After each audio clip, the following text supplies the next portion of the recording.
So I'm going to go ahead and introduce our next panelist, Ben Dobson. Ben Dobson has owned and managed several farms throughout the Northeast.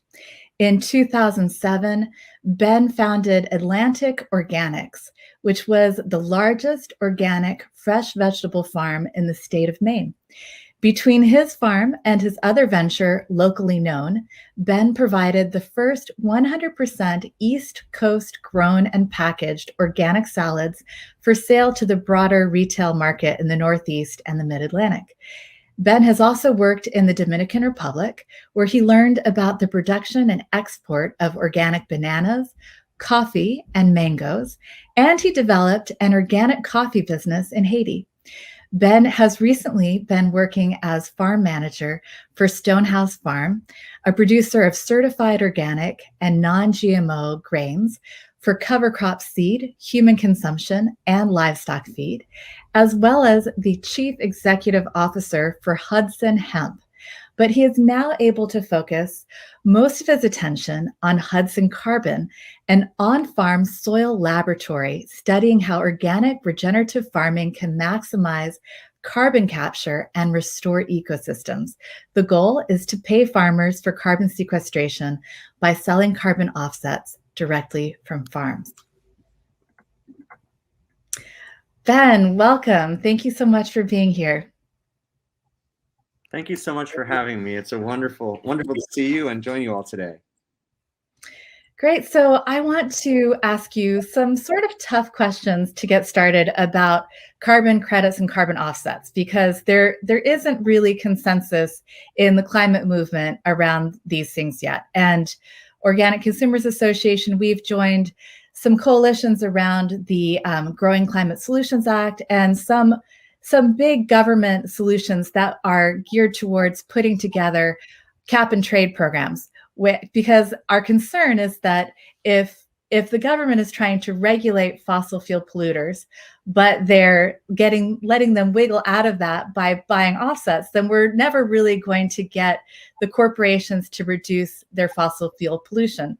On the other hand, I want to see regenerative organic farmers get paid for the carbon sequestration that we all benefit from, because I see, we need to get to neutral and then to negative, and we need to start pulling carbon out of the atmosphere, and regenerative organic agriculture is the only way to do it. So what do you say to these concerns in terms of what you're doing at Hudson Carbon? Absolutely. It's a terrific question. I think it starts I'm going to start at a high level, is that there needs to be an explicit goal. We talk about getting to net zero by 2050, but that means that all the way to 2050, we would continue to be adding carbon dioxide to the atmosphere.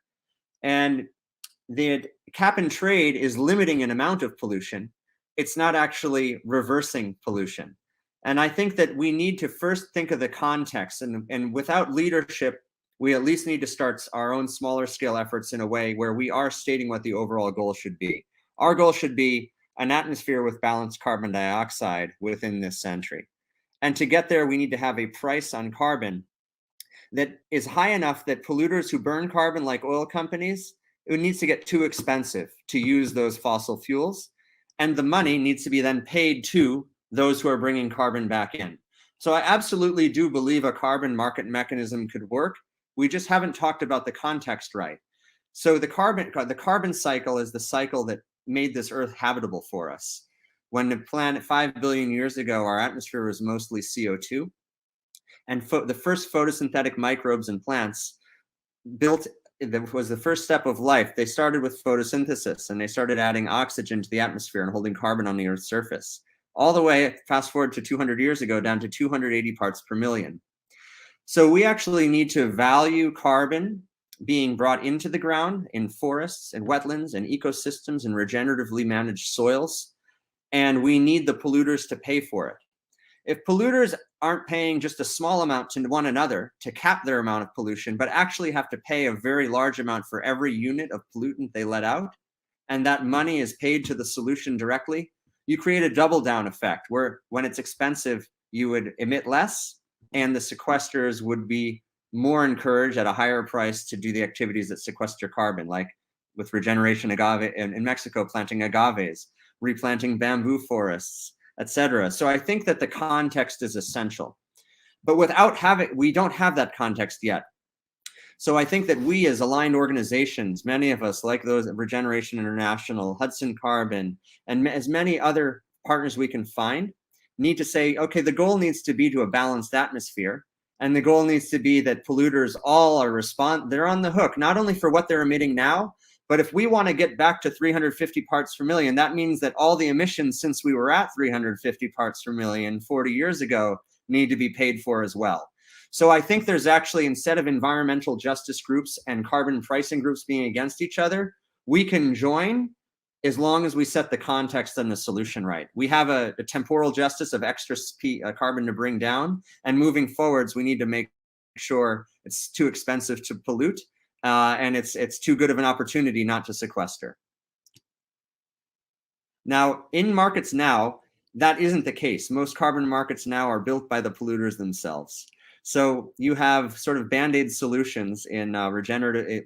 People are calling, GMO crop systems with a little no-till and maybe some cover crops regenerative, but the soybeans and corn are still going to feedlots or being shipped overseas. So that's the sort of corporate rush, gold rush mentality to carbon markets. I think if we take a longer view and they don't have a real solution, as long as we present a real solution, and even if it's at a micro level, a local level, as long as we're thinking in that context and communicating it, I think the movement will grow. And a lot of these issues of sort of self-serving interests, talking about offsetting and regenerative agriculture, and just a cap and trade market wouldn't be sufficient. So that would be my answer. I think I could take up the whole half hour continuing to answer that question, but I would leave it there for now. Well, that's good. And also, I think that there are a lot of, it's not just, if you could mute when I'm talking, then we won't have an echo. It's not just polluters and fossil fuel companies that are looking for offsets. There are a lot of do-getting organizations, and they don't always know how to find the best offsets. Like, just to pick on one local grocery store that I absolutely love. It's my favorite organic grocery store. But they advertised taking offsets that were actually, the offsets themselves were just polluters saying that they were going to pollute a little bit less. And it wasn't, so that's not really an offset. That's not carbon being sucked out of the atmosphere. That's just a little bit less carbon theoretically going up into the atmosphere. And so I feel like, if there's a market for carbon offsets at all, then we need to make sure that that market is going to the regenerative organic farmers, who are the only ones who can actually do this for real.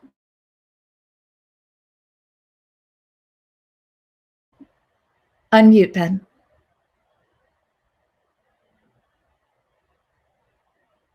I'm sorry, I completely agree.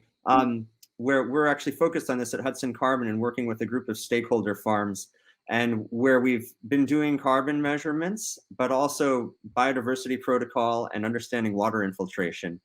And some projects we know when they started, what they had for carbon and where they're getting to, but we're starting a mechanism to actually help fund projects up front, where they'll be offering a token for good work already done, and a commitment to continue with the practices being used for another 10 years. With an initial, they'll onboard with us with a carbon baseline and ecosystem baseline measurements.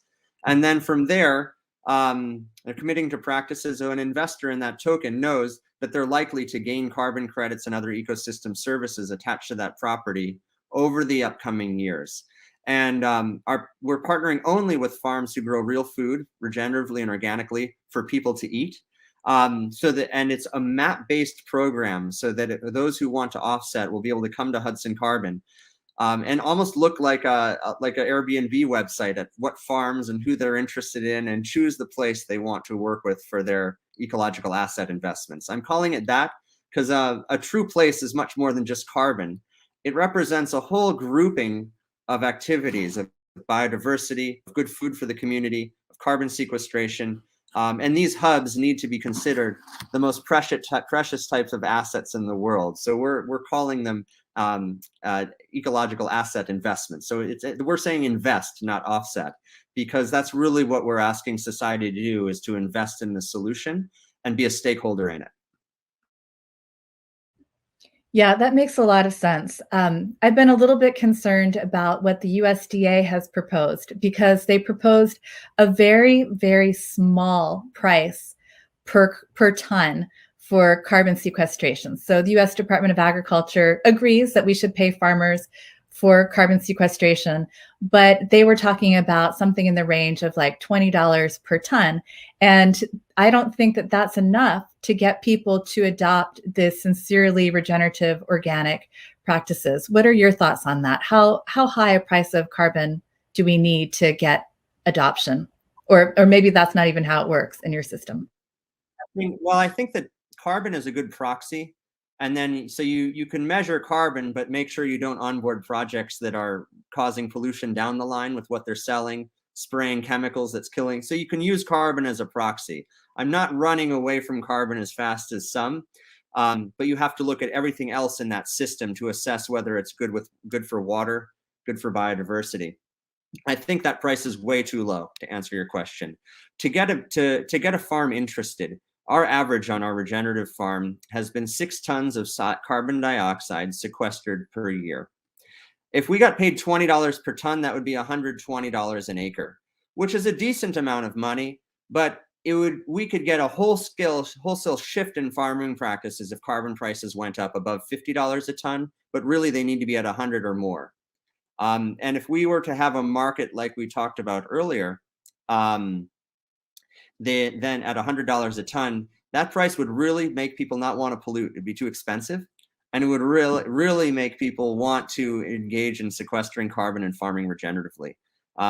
There's also good precedent for that in that running up to the 2016 Paris Climate Accord, kind of a surprising group of people that included Henry Baker and George Shultz, the old oil men.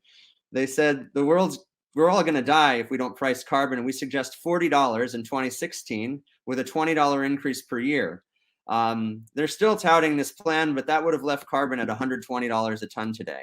So I think that we're very much, if we're going to have real impact, we need to be at $100 per ton or more. And I'm using that sort of as a proxy for carbon as part of a system that's building more biodiversity, is better for the water, and producing good food. So we could call them ecological assets, so to speak, but with carbon as a baseline measure. Yeah, I totally agree with that. Yeah, so it does make me a little bit wary though when people, especially Wall Street types, get really excited about carbon markets, because in essence, like Wall Street could run away with this and they could just create this market in hot air essentially and spin their wheels, make their money, but not create real change. What are your ideas for how to prevent Wall Street from running away with carbon markets? It's a great question. And I don't want my answer to be controversial, but at first I'm going to say there aren't enough solutions. So Wall Street can try, but even with they're trying to sort of, many of the mainstream registries are in a way trying to rig their scientific methodologies. For example, they're only measuring carbon in the top 6 to 12 inches in their no-till conventional systems. Well, that's because if you go below 12 inches, those systems are actually losing carbon. So, so you've got to, there's some real tricky stuff going on. And I think it's going to be tough for Wall Street to cash in on this because Wall Street can't even fake that they know about ecosystems, in my mind, unless we can. So I feel like the impetus is on us. The problem with Wall Street, though, and the world, is that the most wealthy 1% of this world control 1/2 of the assets. And most of those assets are sitting in accounts in terms of fiat currency, money, but it's not, if they were to spend that money on buying real estate and goods, there would literally be nothing left for the rest of us or on 3 other planets. So all of this money actually has to move somewhere, because money is created in a way in this country that isn't rooted in real goods and production. It's created, a little bit of real money in your account allows your bank to create 30 times more money in loans to other people. So therefore, poof. So we have so much of that money now in a world without many resources that I actually think our movement has to show the finance world what actually works. Because much of the finance world does know one thing, that they won't even be alive in 100 years if they don't figure out this climate problem. And there's some real assholes who understand that now. Excuse my language. but I think that where the impetus is on us to show real science, real practices, and say, hey, these are ecological assets. And this indigenous community you need to give them $2 billion to protect their forest and rebuild their area. And you know what? It's not going to give you a financial return. The return it gives you is some air, so that 100 years ago, your kids might get to inherit that money, or your grandkids. So I actually think that while I'm scared that Wall Street's getting involved, we do need to find a way to work with them to move that excess money on balance sheets into ecosystems. And that's at least better than it sitting up in some cloud, literally where they have it. With the rest of the funny money, it would make that extra money that can't be spent worth something real to the planet, to the communities living in ecosystems, and even to the very wealthy people and groups investing it. So I actually think there is a way to create a win-win-win, starting with ecosystems and communities on the ground. We just have to show Wall Street how that works. And some of the more reliable partners, I think, to start talking to are insurance funds, pension funds, and groups that are responsible for money, that have stakeholders. Like, when you're an insurance company, yeah, you're investing, but you have people that are insured, and you have a promise to them. If you're a pension fund, you have a promise to people. So there are tremendous pools of money that I think know they need to move to creative places. And then there are always the black magic, scorpions of the night, day traders and et cetera. And that's where I really do worry about carbon, is that those folks who are just creating money out of thin air, creating money out of carbon that doesn't even exist in thin air, and selling that. So this all could go wrong. But I think we can't run away from Wall Street. We need to engage directly by showing real solutions. All right, I have one last question about how this works in financial markets. Right now, I've heard that we have $3 trillion worth of fossil fuels that are on the ledgers of ExxonMobil, et cetera, but cannot be burned because we would destroy the planet. So you were talking about how there's kind of an excess amount of capital on the ledger. Maybe that's one way to remove some of that, to trim that fat. Yeah. It's a terrific question. And a lot of people would, there's a lot of answers I could give. Some could be controversial, but I actually think that all carbon that's at risk of being burned needs to be paid to be held where it is. We need to pay for forests to be held where they are. We need to make sure that we're not digging it up anymore, and that extra oil isn't. Now, there's a transition. I drove a car today, but how do we come up with a strategy so that we're paying for not only fresh carbon being sequestered back into the earth, but existing carbon to stay where it is, whether it's a fossil reserve or a living carbon like a forest or an ecosystem. And so there's really, I think, 3 types of carbon credits. There's new carbon brought into regenerative lands. There's living carbon on the Earth's surface that needs to be paid to be protected. And there's fossil carbon and also bad activities that need to be stopped. And what's the payment structure for that? How do you have to, no one wants to pay out Exxon, but no matter what, we have to come up with financial solutions for all 3 of these pools of carbon. One to be regrown, the living pool to be protected, and the fossil fuel to be left where it is. And a price on carbon in the right place. Basically, if carbon is priced so that you get paid for carbon if you protect it or sequester it, and you have to pay for carbon if you're emitting it, would really, with one universal price, would really help us start to answer these questions in a clear way. Yeah, that makes sense. All right, now we'll talk about what we really love talking about, which is regenerative organic agriculture. So Ben, you have a lot of experience personally in this.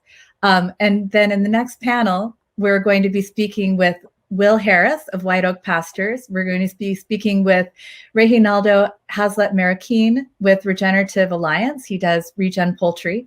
And we're also going to be talking with Ronnie Cummins of Via Organica.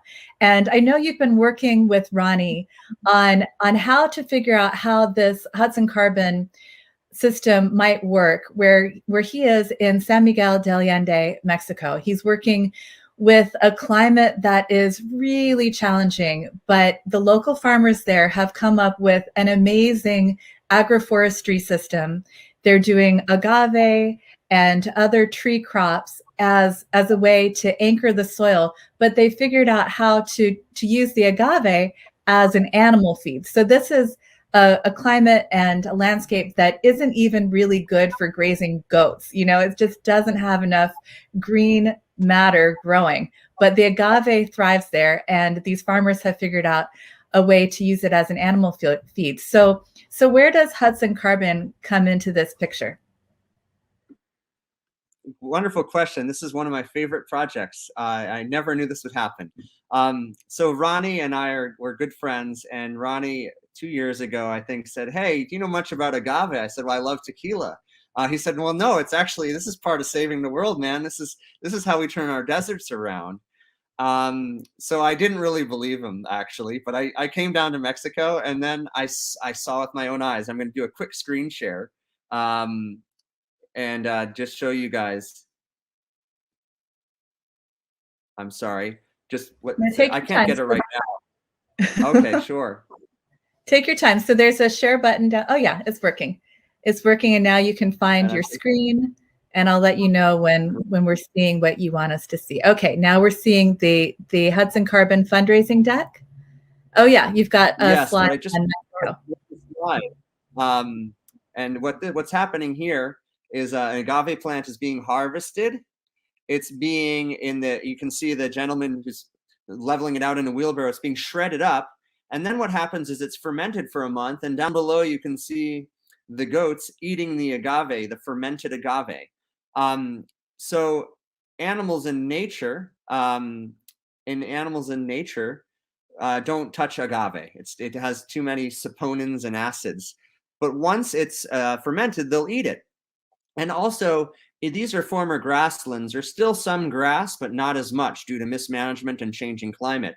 The agave grows adjacent to desert pricker bushes that fix nitrogen called huisache and mesquite. And over a course of 10 years, agave can make 1 hectare can result in 50 tons of animal feed. And a tremendous amount of 200 tons of sequestered carbon dioxide on 1 hectare over 10 years.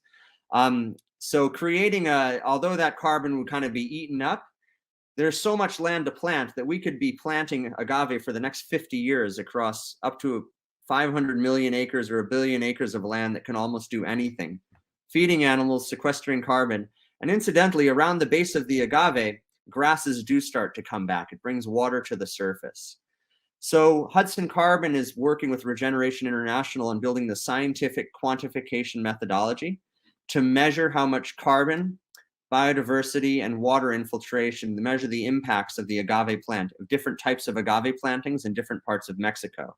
So our methodology includes, first we harvested agaves and dried them and figured out how much carbon was in agaves of different sizes and species, and then multiplied that out per hectare. Now we're applying that same analysis using drone technology that measures the width, height of the agaves, the number of pencas, and we're using drones to measure agaves that we're then harvesting and getting carbon data on. We're building an artificial intelligence program to process drone imagery from landscapes to say how much carbon is in the agave there. And we're working with some international registries to register a desert agriculture methodology built around interplanting agave into desert environments. So we're doing this to support Regeneration International. And together, we're going to be onboarding some ejidos and projects in Mexico to sell carbon credits for them over this next 2 years. And so this is really Ronnie's dream, and we're working using all our best skills of measuring and scientific research and doing some advising on planting patterns and landscape design to put the agave in, to come up with an overall methodology to sell carbon credits and ecosystem service assets from stakeholders in Mexico. So I actually feel that this could be a whole new page in the history of Regeneration International in finding a way to really help solve some of the biggest problems on the most degraded land in the world. Yeah, it's quite miraculous. It's really amazing. We're going to be, in the next segment, we're going to be showing a little video from the Mexico Agave Project when Ronnie comes in.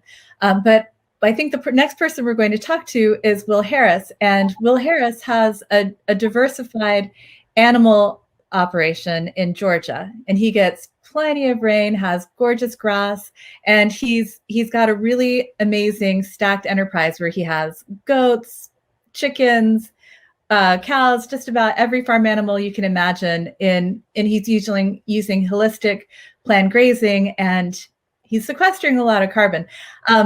You probably know about White Oak Pastures, Ben.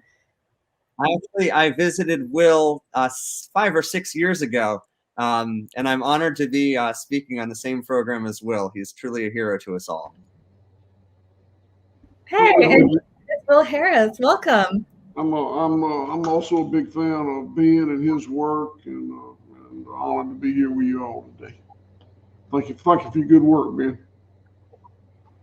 Thank you, Will. It's terrific to see you. Will, before we get into your panel we're doing a panel on NEAT, from climate pollution to climate solution. But before we go there, if you have a question or comments on what Ben just showed us about carbon credits, how do you see that fitting into your operation, if at all? I think that at White Oak Pastures, we, like many other farmers, are making contributions to ecological services that we're not rewarded for. That's okay. We didn't make the changes we made to be paid for ecological services, but we also operate on very, very, very thin margins. And folks that have been in it for a while, like us, are able to survive and maybe even prosper on these thin margins. But the many, many people that I hope will move towards this management system certainly need to be paid for the good they're doing. So I feel like carbon credits and ecological services payments are kind of like unicorns. You hear a lot about them, but I've never actually seen one. And I've heard a lot about this kind of funding, but I don't personally know anyone who has cashed a check. And for the sake of all of us, and particularly the people that want to come into this model, this food production model, despite the tight margins, I hope we see these things compensated for one day. Thank you. Yeah, I hear. I agree with all of that. Well, Will, thank you so much for being here. I thought I would introduce you not by giving a traditional bio, but by showing our viewers the fantastic, a shortened version of the fantastic movie that Peter Bick made about White Oak Pastures and the work that you do there. It's called 100,000 Beating Hearts. And my coworker, Corey, working behind the scenes to make this magic happen. I ask you, Corey, to show us that film if it's ready and queued up, or to let us know, and we'll keep chatting.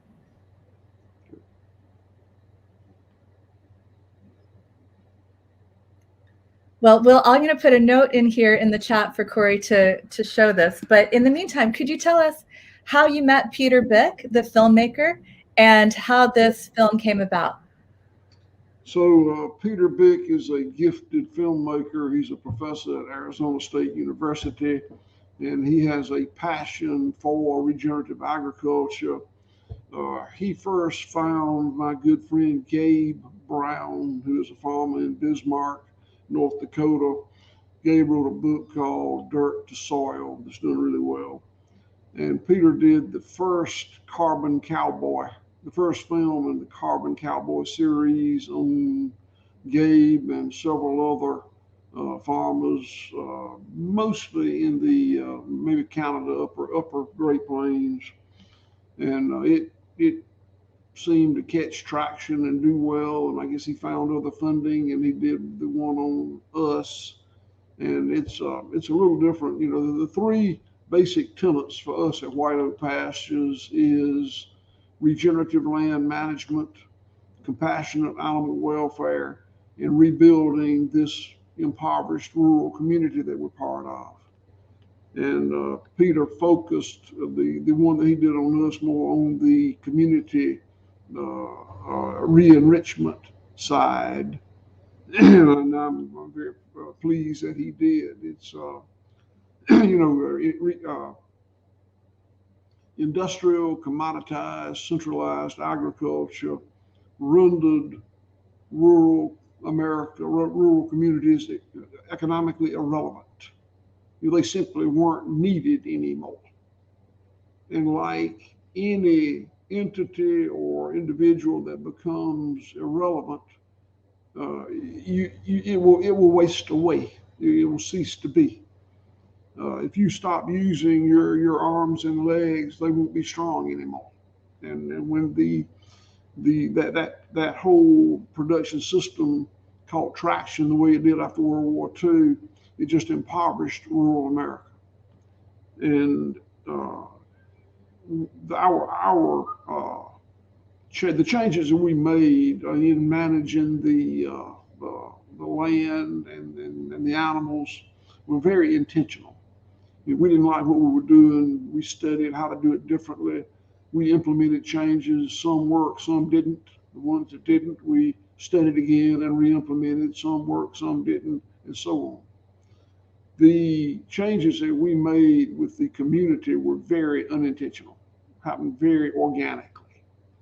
Had no idea that we could ever impact the impoverishment, because all my life, my town had been wasting away.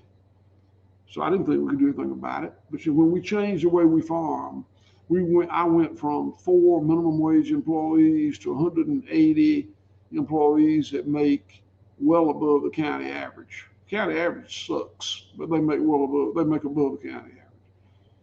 And and a lot of those people came here to be here. A lot of them weren't from here. They weren't Southern. They weren't rural. They weren't farm. They look more like you than me, Alexis.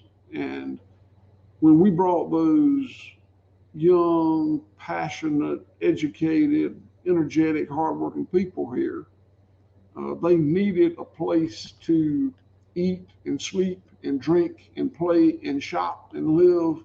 So we provided it, and kind of looked up one day and said, this is a nice little town. And it has become a bit of a destination. It's gone from literally a ghost town to a little bit of a destination in a 15-year period. And and it was done with bank debt by a C student. I mean, it's highly replicatable. So I hope that we'll see more of that in the future. Excellent. Thank you so much, Will. I think we're ready to roll this video. It's Peter Bick's movie about Will Harris's farm, White Oak Pastures. It's called 100,000 Beating Hearts. The response is, I don't know that I'm supposed to feed the world.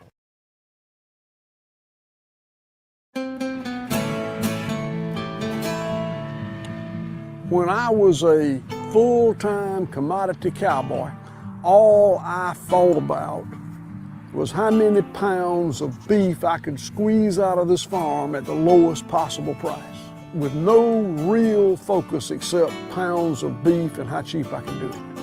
Today, I never ever think about how many pounds we can sell. What I think about all day, every day is, how can I make this land better? What if I put compost this way? What if I put a cover crop that way? What if I graze it in a different way? What can I do to make that happen?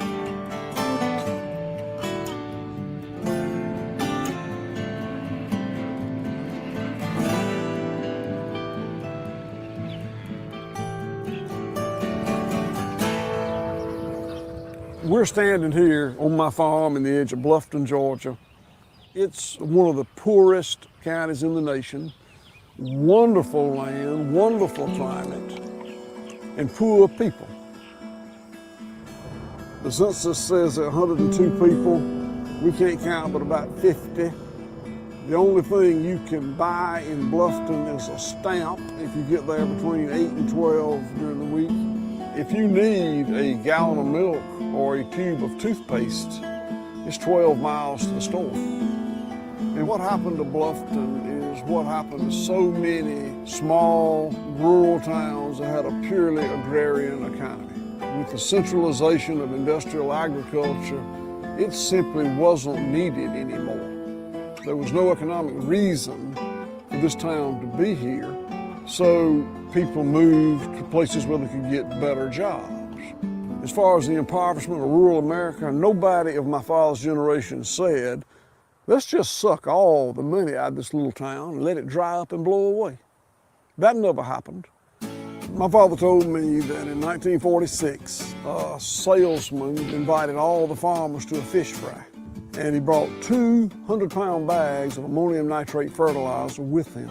And his ask was, get out in your pasture, put it down in a pattern, and leave it for 3 days and come back and look at it. And when my father came back, you know, the grass was this much higher than the other grass. You know what he said? He said, shit, I want my whole farm to look like that.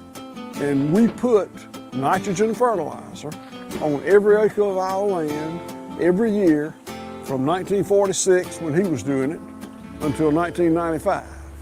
What we couldn't see is that ammonium nitrate fertilizer killed the microbial life that fed the soil. It was an unintended consequence. You know, I'm different from most of the people that I know in this sustainable humane food movement, in that I am one of the good old boys that produced food industrially, and then I went commando. And I still talk to those people, they're still my friends. And one of the things that they say is, well, I mean, what you're doing is fine, Will, but you can't feed the world like that. And my response is, I don't know that I'm supposed to feed the world. I think I'm supposed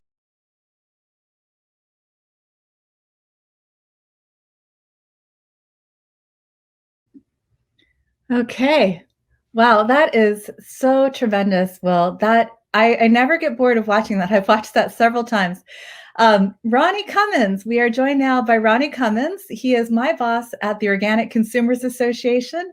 He is one of the founding members of Regeneration International, and he created a Mexican sister organization, Via Organica, in San Miguel del Allende. And we've just been talking about the fantastic work that Ronnie has done with Mexican farmers around agave as a feedstock for animals in this incredibly arid climate.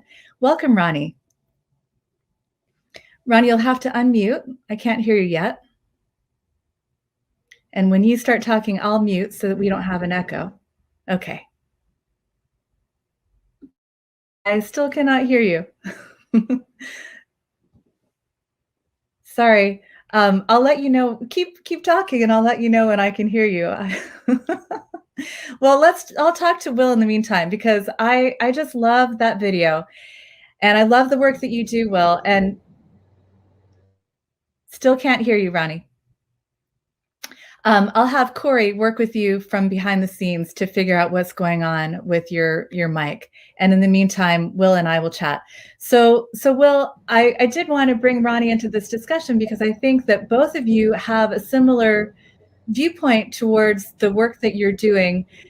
You know, you're raising fantastically nutritious food. You're doing it in a way that's beneficial to the environment, that's going to make sure that the land can produce food into future generations.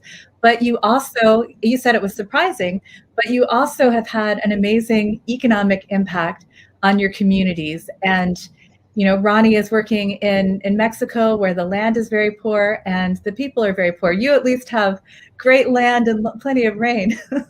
But there are a lot of people in Mexico ready to work. They are from farm families. They are rural people, but the land has just worn itself out. Will, what similarities do you see between, you know, is regeneration, is it this amazing economic engine? Are you and Ronnie, what you guys are doing, is that unique, or is this something that happens when regeneration happens agriculturally? I do want to comment on that, Alexis, but first I want to say that I think that a lot of the ills that we're fighting are from technology gone wrong, technology misapplied. And I'm struck today that Ronnie Cummings, who's one of the smartest people I know, I can see his pretty face, but I can't hear his voice. And this C student from the University of Georgia is able to speak. That's a cruel twist of fate with technology. But to comment on what you said is, it's very interesting because I guess Ronnie's in that very brutal climate down there, and I am in what should not be a brutal climate. We get 52, 53 inches of rain a year, and our rain does not come as dry season and monsoon. It comes reasonably evenly spaced throughout the 12 months. So it's not a brutal climate at all on the brutalness scale. But we have desertified the land by the abuse of tillage, chemical fertilizers, and pesticides to the point that, Ronnie, can you hear it? Can you speak now? Yeah. Okay, let me let Ronnie talk. He's got more to say than I do. I'm older than he is, but he's smarter than I am. Well, good to be with you today. So Ronnie, we were just talking about how both you and Will came into this for the regenerative organic ideal of really super nutritious food that's good for people, farming systems that are good for the animals, and something that's good for the earth and will allow us to produce food into the future.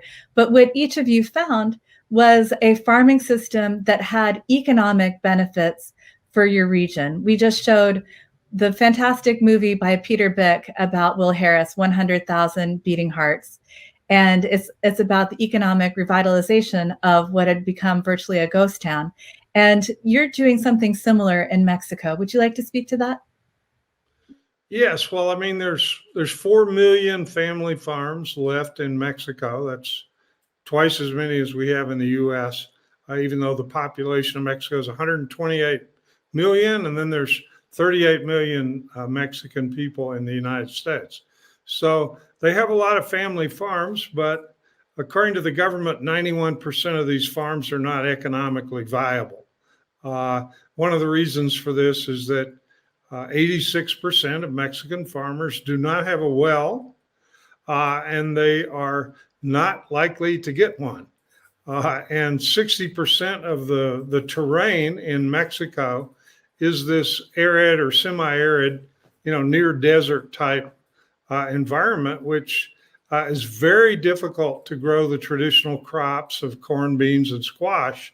And it's very difficult for people to maintain their livestock, partly because you have, like here in north central Mexico, we get rain for 4 months and then we don't get any rain for 8 months.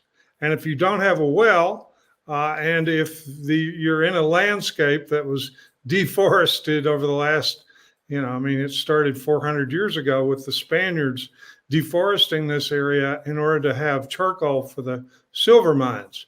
But it continued, and in spite of the fact that small farmers got control of the giant hacienda estates about 100 years ago in the Mexican Revolution, they still never got any support for their agriculture. So what they did was they for survival reasons, they grazed their livestock on this fairly brittle terrain, which once was savanna or grassland with trees, but has now turned into semi-arid, arid landscape.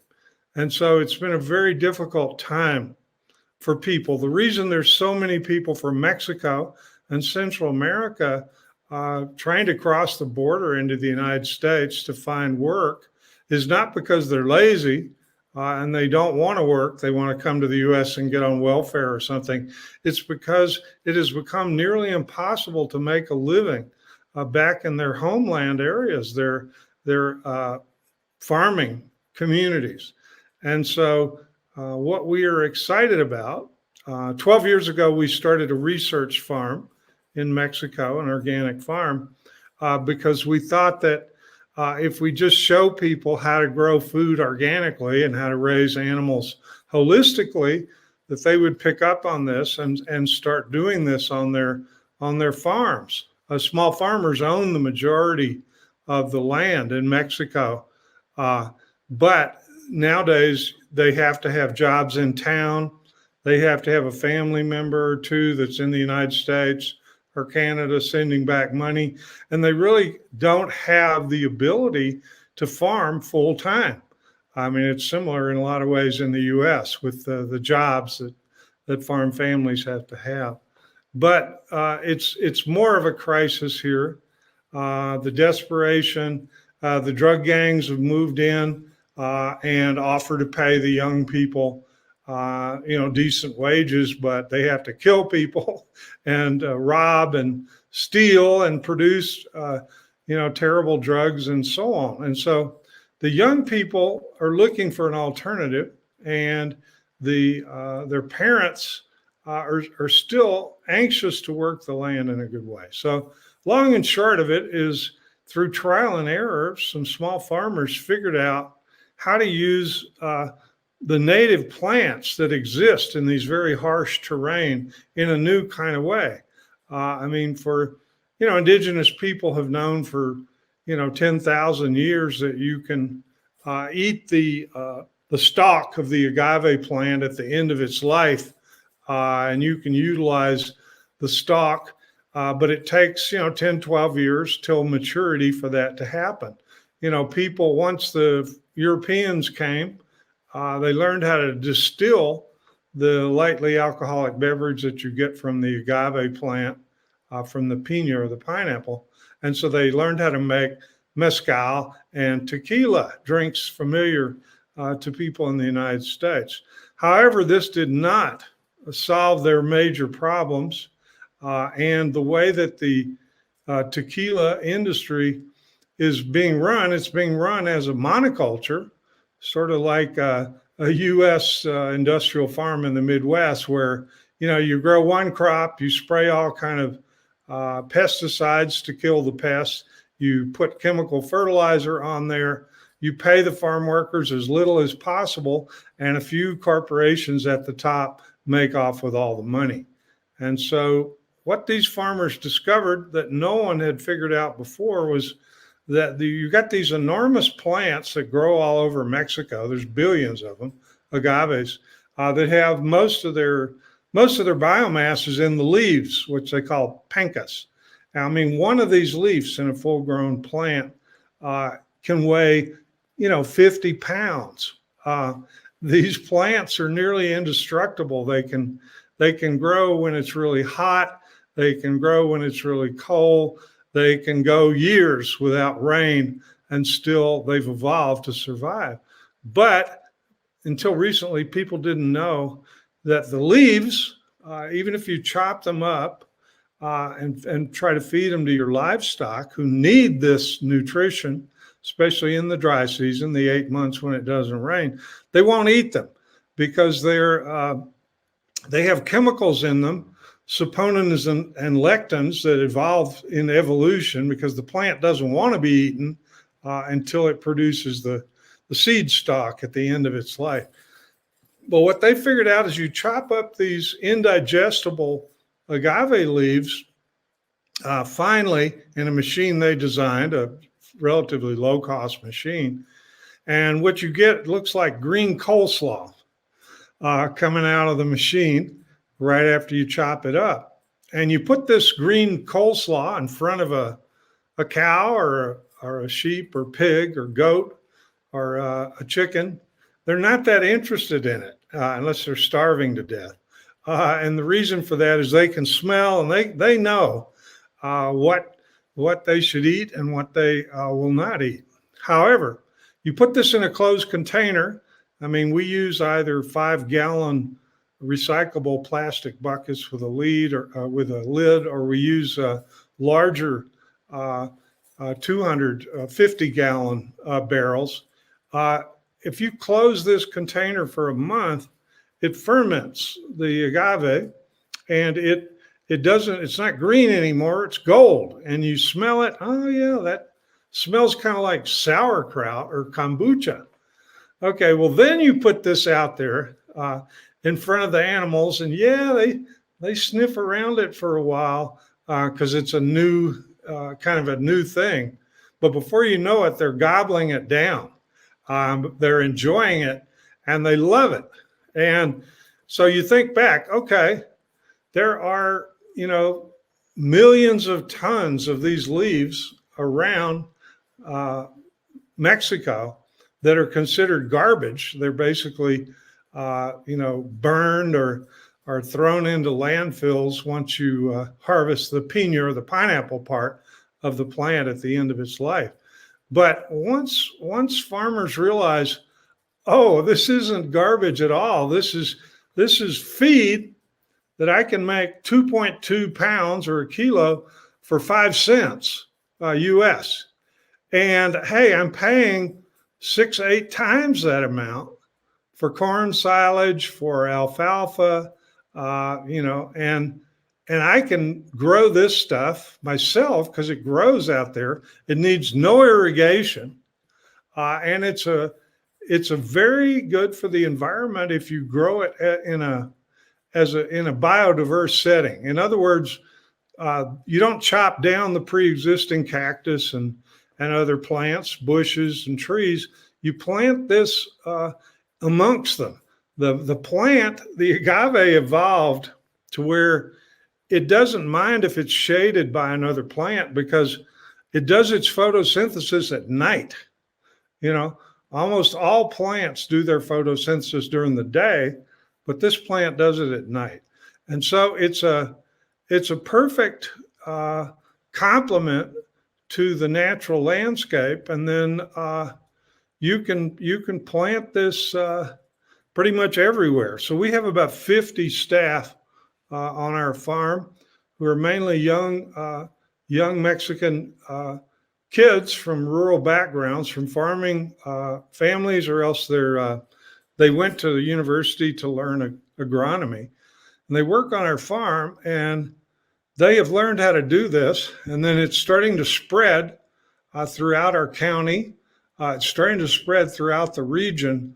And we believe, we're getting inquiries now from all over the world because most people in North America don't realize this, but 40% of the world looks like the arid parts of New Mexico or West Texas. It doesn't look like the Midwest. Most of it looks like what Mexico looks like and what the semi-desert part of the southwestern United States looks like. And it's extremely difficult to make a living in these areas. That's the reason so many people in Africa are trying to migrate into Europe to find jobs. And it's the reason why so many people from the Caribbean and Central America and Mexico would love to get up and earn some money in the United States. But what we've discovered is that the young people in our area and their parents, once they discover that the land they already have, that the livestock they already have, and that the natural plants in the environment can be put to use to where they can actually make a living on their farm, they get very excited. And all of a sudden, they're not talking about going to Houston, to work on a construction crew where they could make 10 or 15 bucks an hour.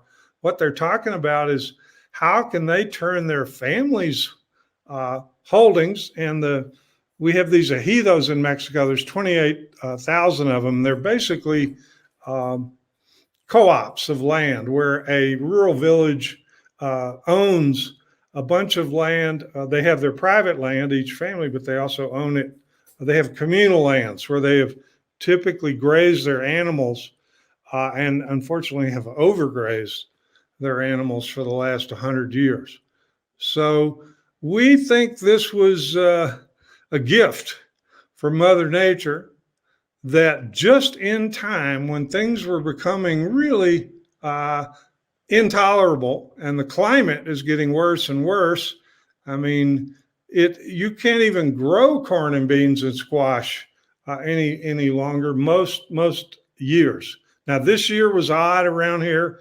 We actually got the normal amount of rainfall, but we got the most rain this year in 20 years. And basically it's been very difficult. So what we are going to do, we call it the Billion Agave Project, is we are inviting farmers from all over Mexico to come to Villa Organica, our organic ranch, and see this process. We're inviting filmmakers and writers, and believe it or not, we're starting to have investors interested. I mean, Nestle Mexico, who definitely is not my favorite corporation. They're the biggest food corporation in the world. They buy the most milk in the whole world. They produce a bunch of junk food, that's for sure. But Nestle came, a team of their animal scientists, and they were blown away by what they saw. And they said, oh my God, we're having a problem all over the world. The cows on the farms that we buy milk from, there's 300,000 farms around the world that Nestle buys milk from. They said they're all having, especially in the global south or south of the border, they're all having tremendous problems. There's not as much grass as there used to be. The animals aren't as healthy as they used to be. The milk production, it's really hard to keep it up. And the price of the feed that they are feeding these animals, often in confined situation. They shouldn't be. They should be grass feeding them. But nonetheless, feed costs are going up. And now they're on the spot because people are looking at them like, wow, Nestle, Cargill, Danone, you guys are climate criminals. You know, you not only squeeze every dime you can out of the farmers you buy from, you have such a carbon footprint that you have put more carbon dioxide and methane, nitrous oxide in the atmosphere than some countries in the world. And so they're anxious to improve their image. And so they talk about, hey, we're going to green up our supply line. And what Nestle told us is we have a huge carbon footprint, you know, as a giant corporation. And most of our carbon footprint is derived from the feed of the animals, you know, in our system. And I mean, in order to get back to grass-fed production, which is what should be the norm, in places like Mexico and 40% of the world that's semi-arid and arid, we're going to need to adapt some of these regenerative principles.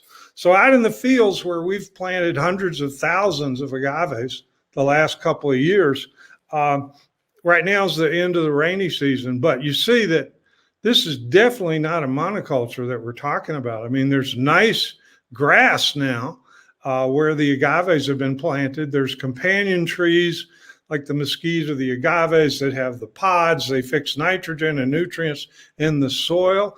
There's native cactus, some of which, like the nopal, are actually very good animal feed. And they have the prickly pears, which are of use for a lot of things, all kind of medicinal things.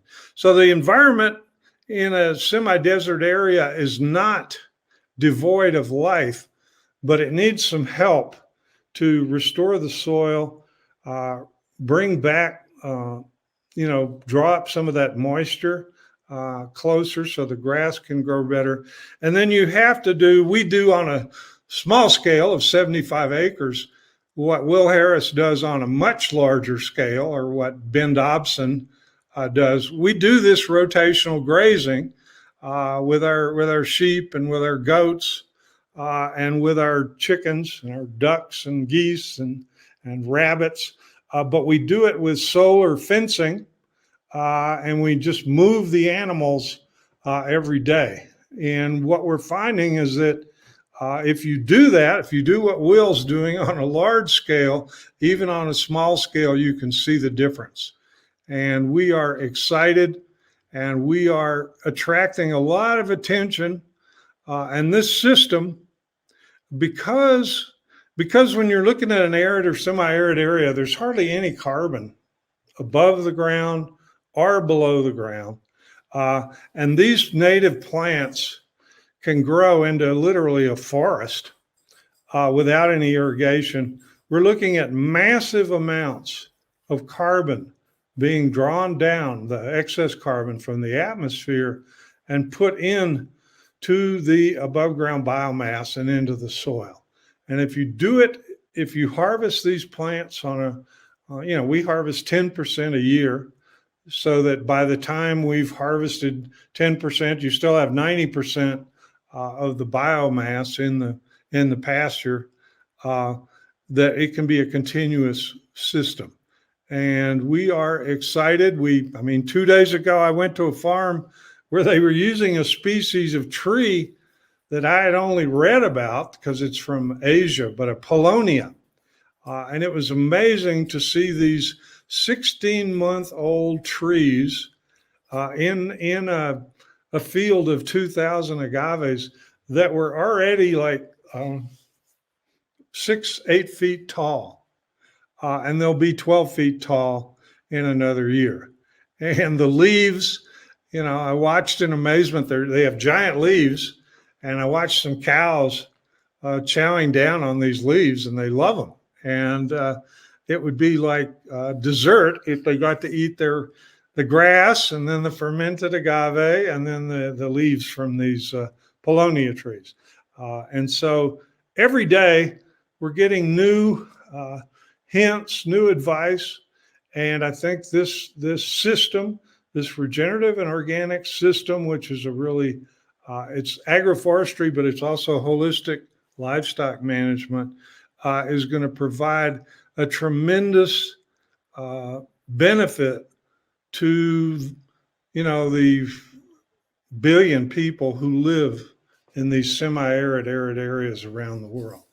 And we're hoping we can eliminate poverty as we stabilize the climate and rebuild the environment. And we're going to have healthy soils, healthy animals, healthy people, healthy environments, and hopefully global cooperation instead of global belligerence, so that we can move forward.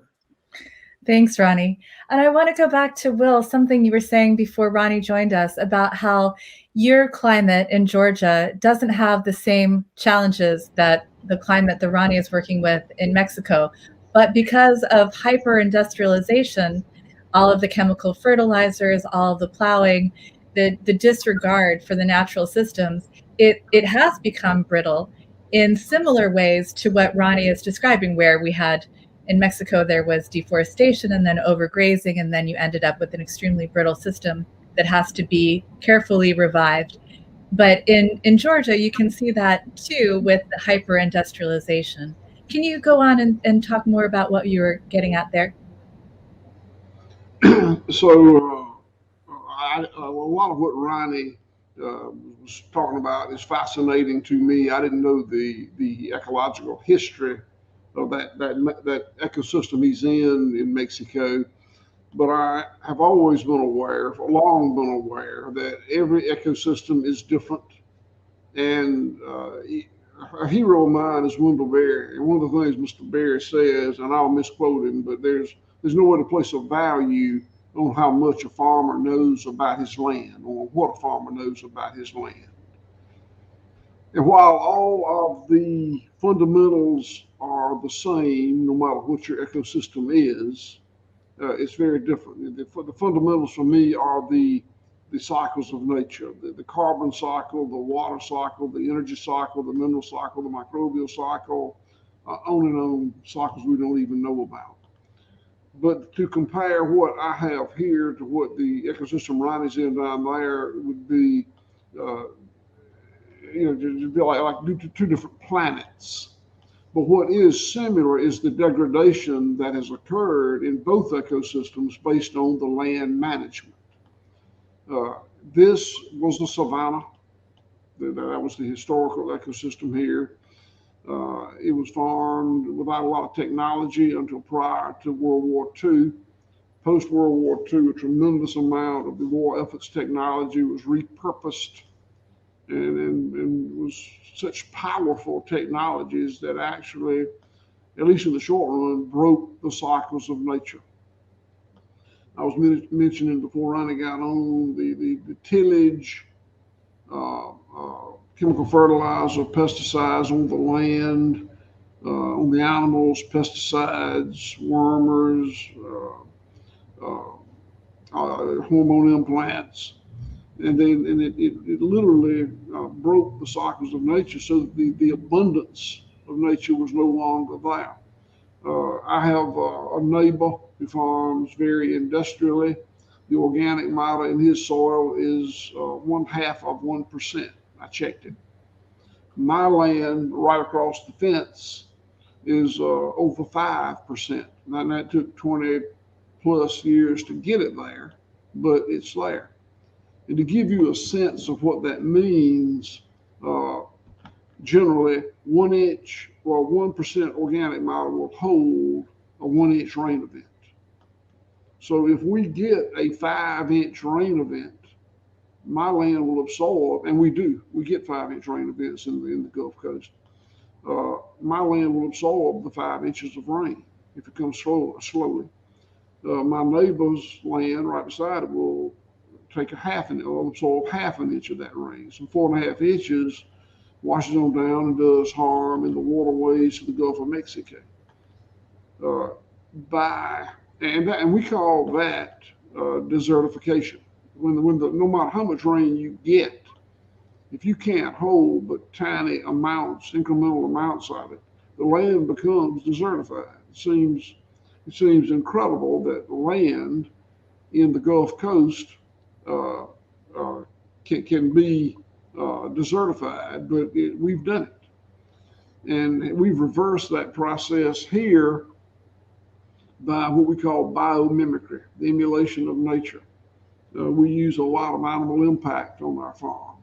We pasture raise cows, hogs, sheep, goats, rabbits. And we pasture raise chickens, turkeys, geese, guineas, and ducks. And an essential element of the production is movement, constant movement. We emulating the buffalo across the Great Plains being pushed, slowly chased by wolves.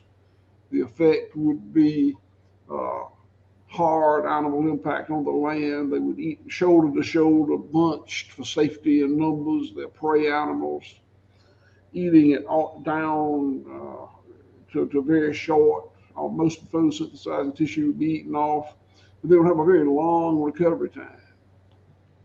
And when Ronnie was talking about taking those leaves and grinding them and feeding them to the animals, what I thought about is the benefit that must have to the microbes in the soil, because suddenly that plant material, after it comes out the back of that ruminant animal, becomes a wonderful microbe feed to build microbes in the soil. And that's so essential. One of the worst of the many damages we've done with technology in this kind of farming is the degradation of the microbial population. So I don't know if that answers the question or not, but my point was, by mimicking nature in this ecosystem, which is very different from the one Ronnie's in, we've made tremendous progress towards restarting those cycles of nature, and we're really enjoying the abundance that comes from that. Nice. Thank you so much, Will. And thank you, Ronnie. I think we're going to close this session by showing the video from the Million Agave Project. So Will Harris, Ronnie Cummins, thank you so much for sharing your wisdom and wit with us. We'll see you next time, and we'll close out with a video from Mexico. Thank you for having us. This is the combination, the mesquite agave agroforestry system planted on millions of acres in Mexico is going to be able to reverse climate change and eliminate most rural poverty at the same time by producing a high high value, low cost animal feeder for Rahi.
All right. Thank you so much, Ronnie.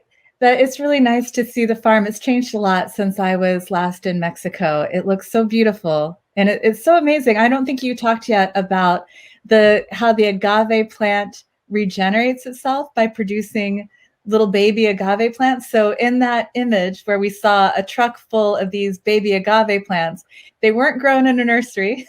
They didn't have to be purchased. They grow naturally from the mother plant. Yeah, on the average, each agave, the mother plant, produces 42 babies over its lifespan. And if you remove the shoots, the baby huelos, they call them, you can transplant those nearby or, not so nearby, and they will 95% of the time they'll prosper and grow very well. Beautiful.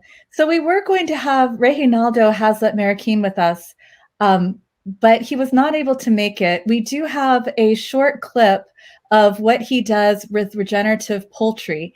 And so I'd like to show that. And then we have our next panelist, Tracy McCurdy, in the studio. So we'll show Regi's clip, and then we'll get to meet Tracy. So thanks so much, Ronnie. Thanks for making this happen. Thanks for everything you do for Generation International.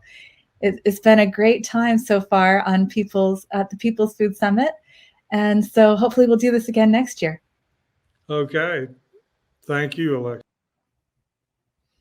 All right. So one thing we get wrong in this society is the idea of scale. So we think the current agricultural system produces food at scale.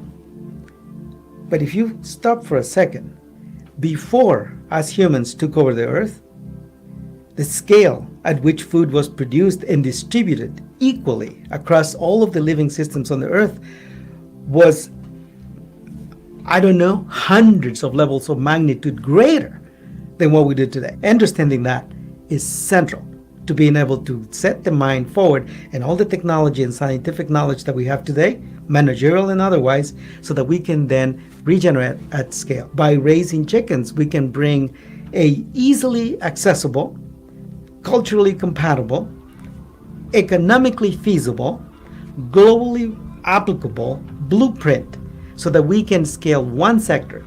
And that is how we chose chickens. The smallest units of production for our poultry is 1.5 acres. The average size of a small farm, of which there is over 500 million globally, is only 25 acres. Which means we could put multiple production units on every single farm on earth. And that is why we pick chickens, because it gives us the most scalable opportunity to demonstrate that, one, animals don't have to live in confinement for us to have meat. That, two, we don't need to destroy the ecology. In fact, it is by rebuilding and regenerating it that we deliver the food we need in the world. And three, that people and ecology and our lifestyles don't have to be at odds with each other. We can live comfortable lives without destroying the planet. In fact, we won't have our lives if we keep going this way. And chickens gave us the formula, literally, not only for the engineering blueprint, but also for the social structuring, for large-scale organizing, for economic modeling, and for demonstrating at a large scale how you change an industry.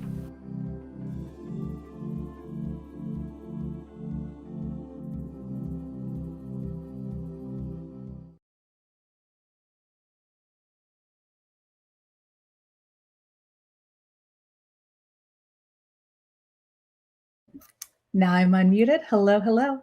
I'm Alexis Badenmare with Regeneration International and Organic Consumers Association. And we've had a few of our panelists so far talking about the magic of regenerative agriculture. And across the bottom of the screen, you've probably noticed that we have a ticker, sign the Regeneration Pledge. Let your nation's leaders know you want them to invest in regenerative agriculture. regenerationinternational.org/pledge. And so this is a simple pledge that you can sign. It's a way of you joining into Regeneration International. So go to regenerationinternational.org/pledge and you can join the movement. We also encourage people who represent organizations to make applications to become part of Regeneration International. In past years, we have had in-person conventions globally, in Asia and Africa, in Latin America. We want to do that again very soon. And so please sign up, get your organization involved, and hopefully when we do a future in-person event, we can meet one another in person. But it's been oh, hello. All right. Tracy, can you hear me? Yes, I can. Yay. All right. So we had some finagling backstage to get our sound right, and I'm so glad it worked out. Well, let me find my intro for you and we'll get started.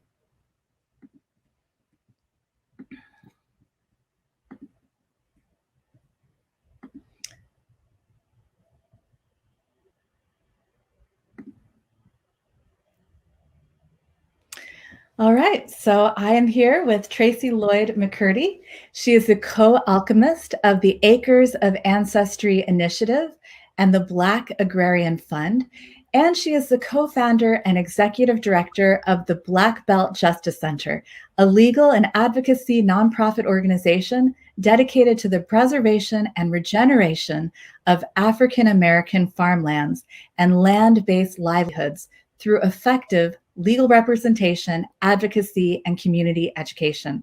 For over 15 years, Tracy has served as a legal advocate on a range of issues disparately impacting the African diaspora community. However, her most cherished work has been in the service of multi-generational farm families living in the rural South. And that is what we're going to talk about today. Welcome, Tracy. Thank you so much, Alexis, for having me. All right, so let's start at the beginning. I've been watching the incredible videos that you all have at Acres of Ancestry on your YouTube page, and there are a series of interviews with Black farmers that everybody needs to watch. It's a very important history lesson that goes back to the Civil War. And there are several farmers, but one of the farmers is Eddie Slaughter, and we're going to show a piece of his video, not right away. I want to start with just a quote from his first video that you all have. And I'm going to share my screen and find my presentation. Just one moment, sorry.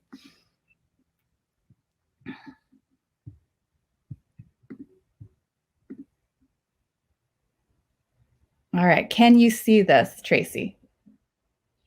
I can't see the video. Not yet. Let me try again. All right. Let's see. I need to choose the right window. Oh, I know why it's not working, because I have it in a browser that is not compatible. So sorry. Let me try this again. And I can share a little bit about the video. The Pickford Legacy farmers, Eddie Slaughter, Carl Parker, and Lucius Abrams, they were representing themselves pro se in federal court, fighting again for their farmlands. Many of them have faced foreclosure since the disastrous implementation of the Pickford v. Glickman class action racial discrimination lawsuit, the consent decree, back in 1999. So during the time period of 2009 and 2013, Eddie Slaughter, the legacy farmer, traveled throughout the Black Belt interviewing Pickford legacy farmers to document the devastation of the aftermath, because again, many of these farmers were left in unconscionable debt. That was a result of this $1 billion settlement. And so we were deeply inspired by this fearless, courageous, persistent Black farmer-led organizing. And so we took a film crew to interview them as well, again, to document the suffering of Black farmers. And we used it as a tool of to amplify the Black Farmers Appeal Cancel Pig for Debt campaign, and to really push a national discourse on the importance and urgency of canceling the debt of Black farmers. So I wanted to contextualize it while you were, yes, this is perfect. Okay, so now you can see it? Okay. Yes, I can. All right, I'm going to hit it on full screen. Can you still see it? Yes. Okay, great. So in one of these video interviews with Eddie Slaughter, he talks about how this all started. He says, when we came out of slavery in America, that was 1865. 45 years later, in 1910, we had amassed 16 million acres of land in this country. How could that happen? We were uneducated. We had no political clout. We had none of that. But in the South, the Confederate money was no good. They had no more free labor. They had all of this land and didn't know how to farm it. So large Black families, 2 or 3 of them, could get together and they could farm 300 to 400 acres of land. Before they got rid of the Freedmen's Bureau, they were buying up land, being paid for their labor. So I want to stop there, and I'm going to stop sharing my screen for a minute.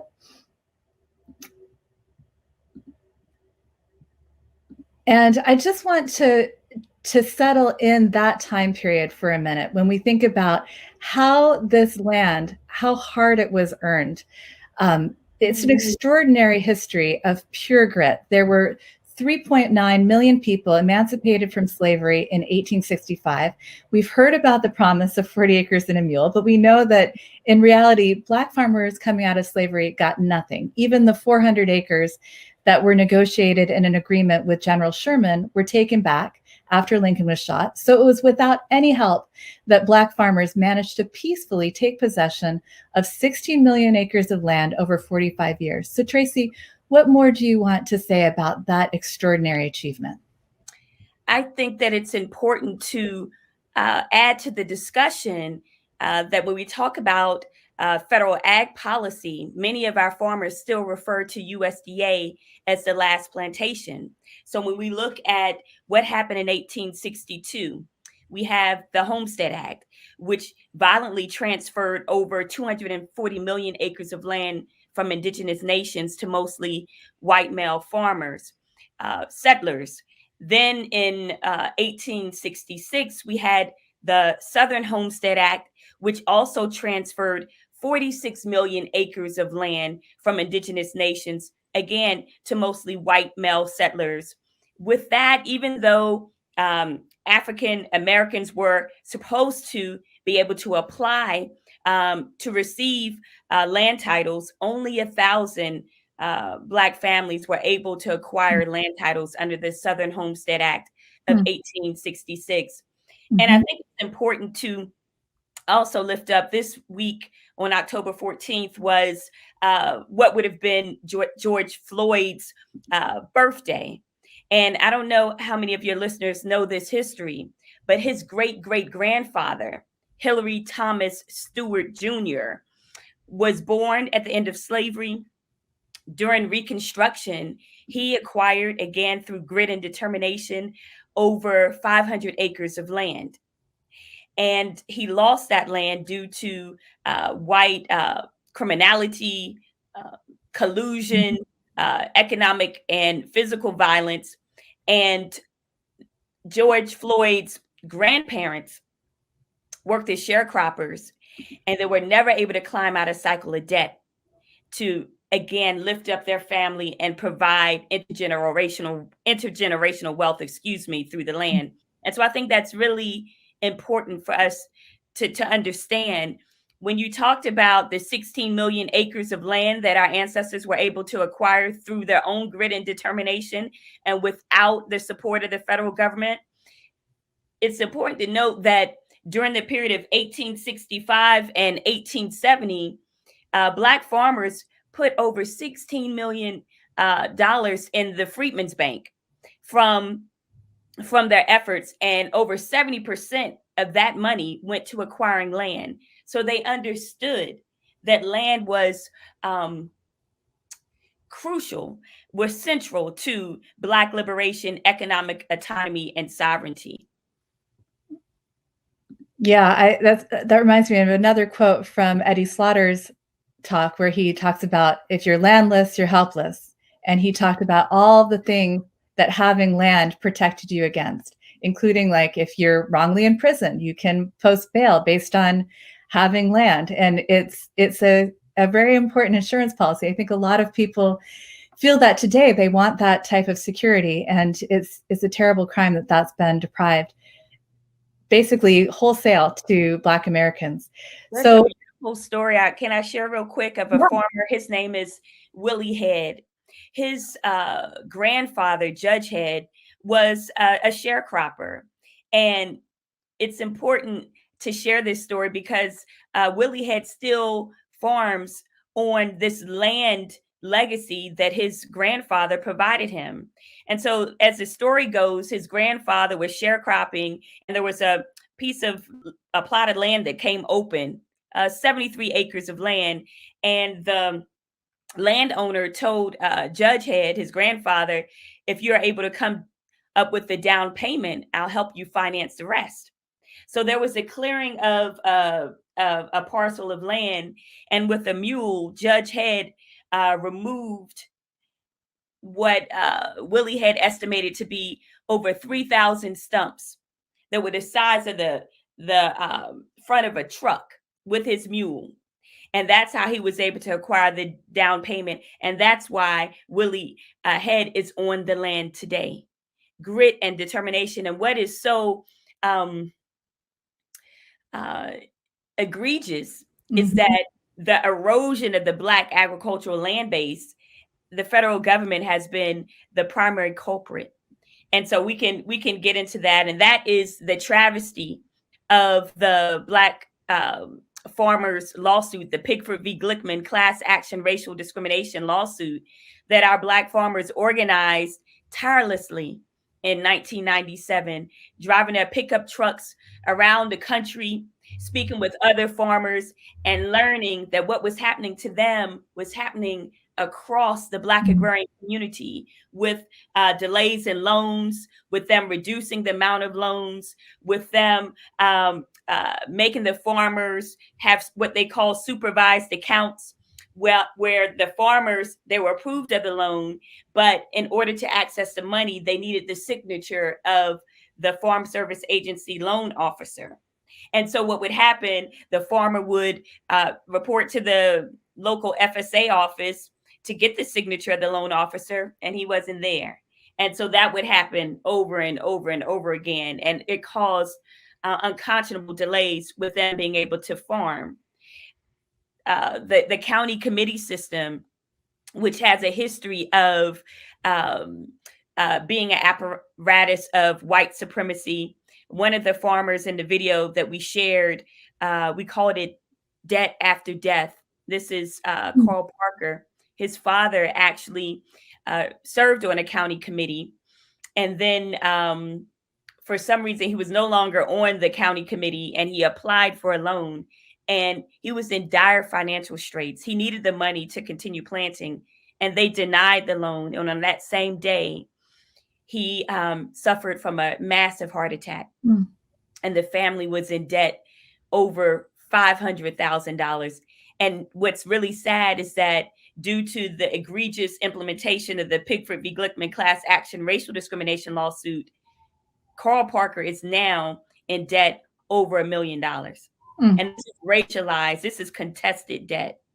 Wow. All right. So let's back up just a little bit so that people understand the timeline. All right. So we got to 1910, 16 million acres of land, and now about 3 million, and then perhaps down to 1.5 million because of the mismanagement of Pickford. But let's talk just now about how that shrunk from 16 million to 3 million from 1910 to the around 2000.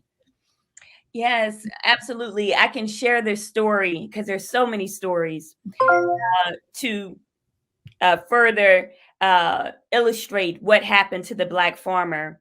There's a farmer, his name is Bernard Bates. He's from Hill City, Kansas. His grandfather was an exoduster.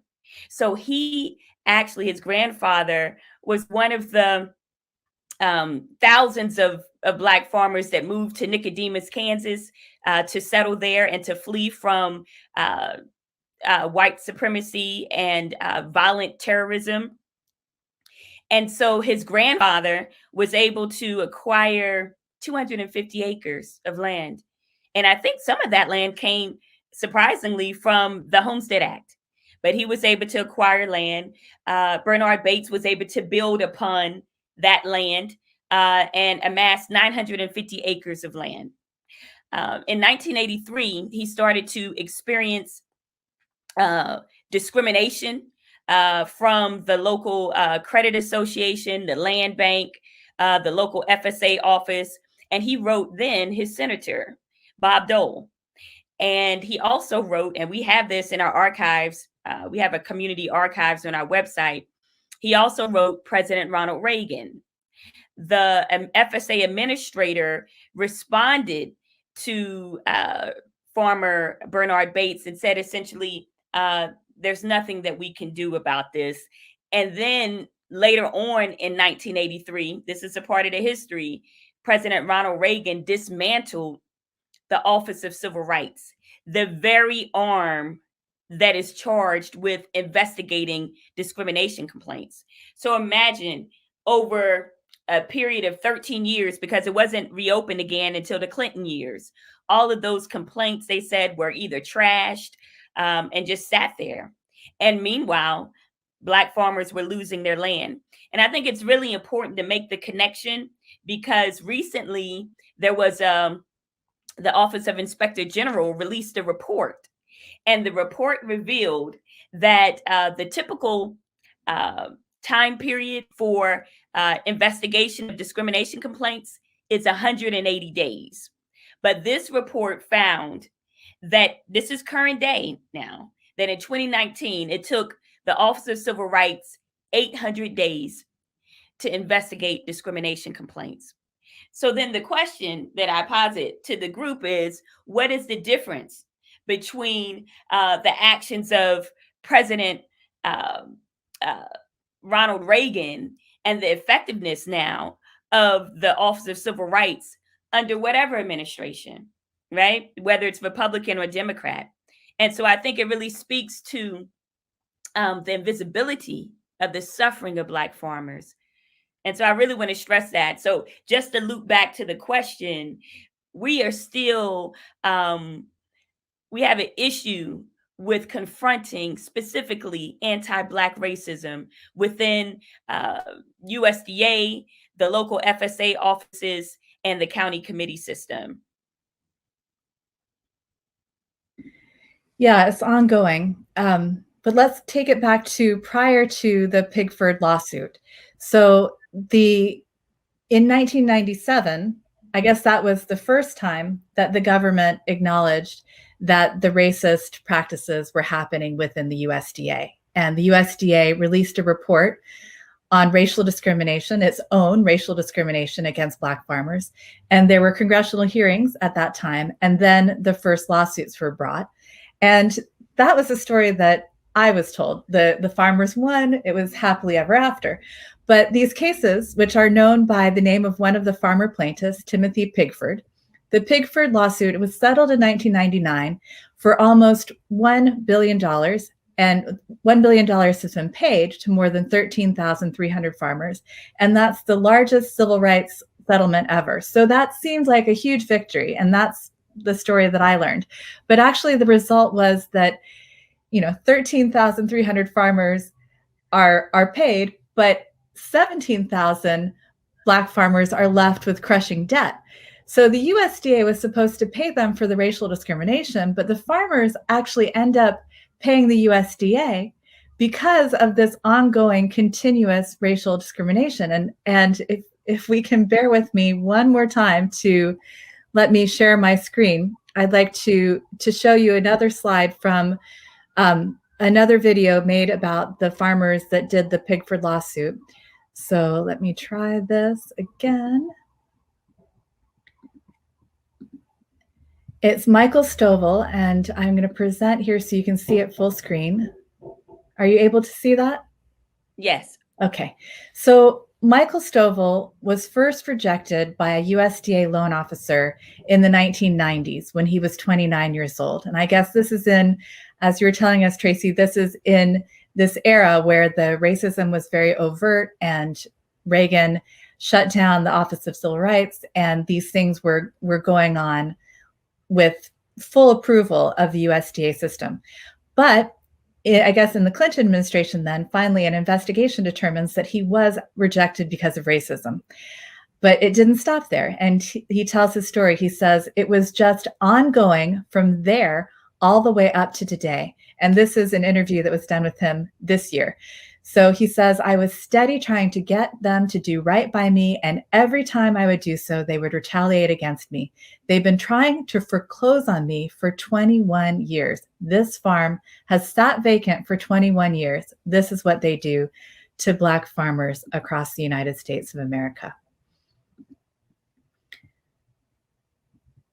So Tracy, I think it's really important. I just wanted Alexis to share when we are finally lifting the miseducation fog around the Pigford v. Glickman class action racial discrimination lawsuit. And if you're a farmer, you know that a cash payment of $50,000 is not going to help you even buy a tractor, right? Mm-hmm. And so what happened, there was a professor from North Carolina Agricultural and Technical State University back in 1999 that informed the court that it would cost at least $250,000 for Black farmers to re-enter agriculture. Those $50,000 cash payments were based on the payments made to the Tuskegee experiment survivors. It was not based on real economic harm. The farmers were poorly represented by their attorneys. So, for example, the farmers were charged with finding a similarly situated white farmer that had not been discriminated against. Mind you, their attorneys had negotiated away discovery. How were they? They didn't have the capacity or the access to the documents to prove that there was a similarly situated white farmer. And the reality is the similarly situated white farmer was a myth because they were never similarly situated. And so we know this now when we look at the fact that 98% of the land is owned by European Americans and less than 2% of farmers are African American. How did that happen? The egregious miscarriage of justice with the Pigford lawsuit is a part of that. When you talked about the 15,000 farmers that received the cash payments, around at the time, only 4.8% of the $1 billion settlement went to canceling debts. So many of those farmers have been suffering in debt over the last 22 years, right? And I think it's really glaring when we look at, and I know we're going to get into this later, the debt cancellation program. Out of the 22,000 eligible farmers, right now it's BIPOC, but it will likely be expanded to include European American farmers. Out of the 22,000 BIPOC farmers that were eligible for debt cancellation prior to the federal judge in Wisconsin issuing the temporary restraining order, only 3,100 out of the 22,000 were Black farmers, right?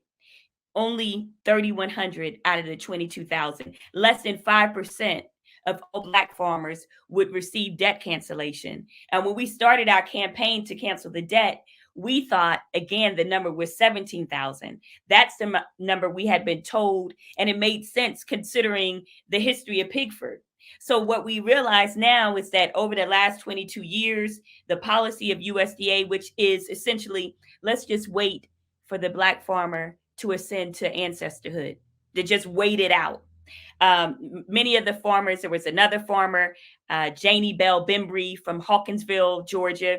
She ascended to the land of the ancestors earlier this year. Back in 2011, USDA initiated foreclosure proceedings against her. She's a Pigford legacy farmer, and the family was forced to get a private loan to pay off the USDA debt. And thus, under this prescriptive, the budget reconciliation language that carries the debt cancellation provision, they would be excluded because it's a private loan. So this is the devastation that now the media is just picking up on.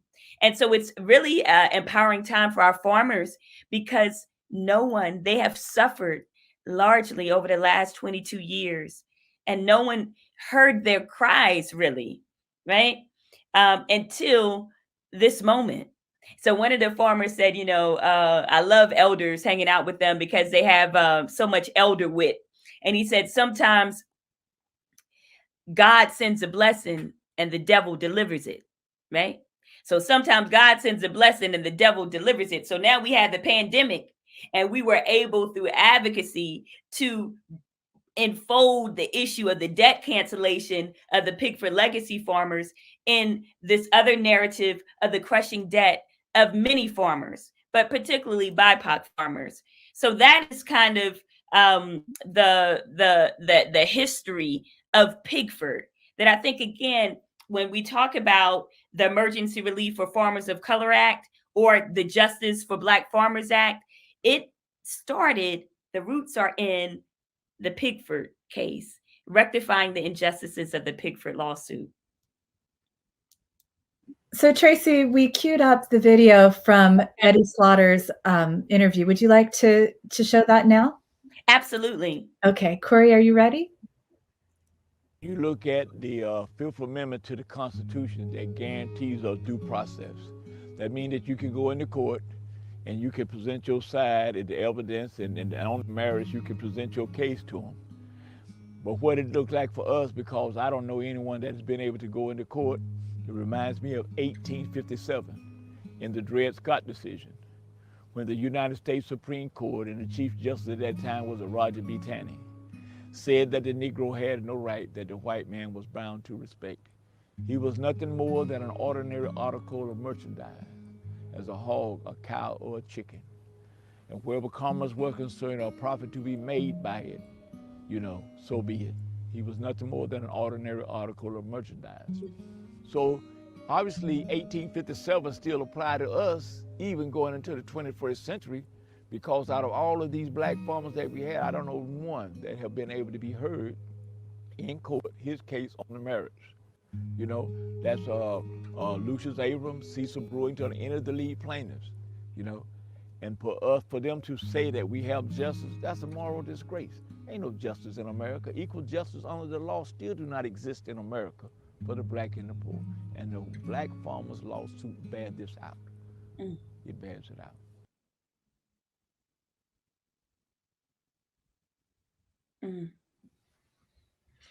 I want to share something about Eddie Slaughter.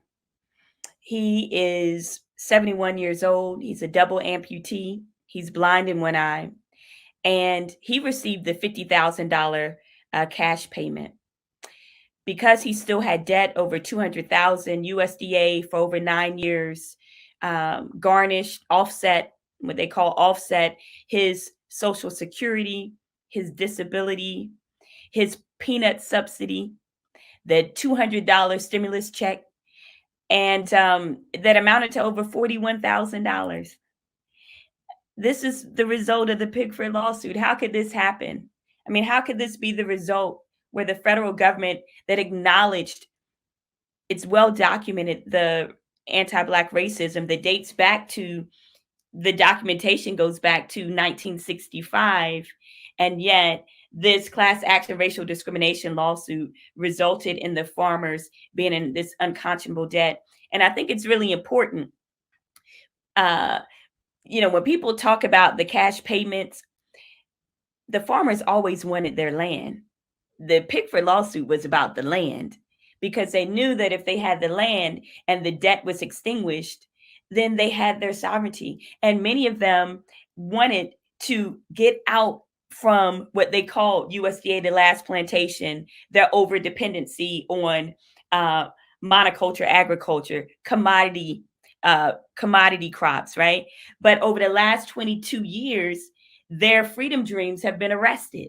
So many of them are so excited to talk to the returning generation of Black farmers that are talking about hemp production, that are talking about medical marijuana, regenerative agriculture, because they recognize that that system of exploitation of farm workers, of Black farmers and the land is unsustainable.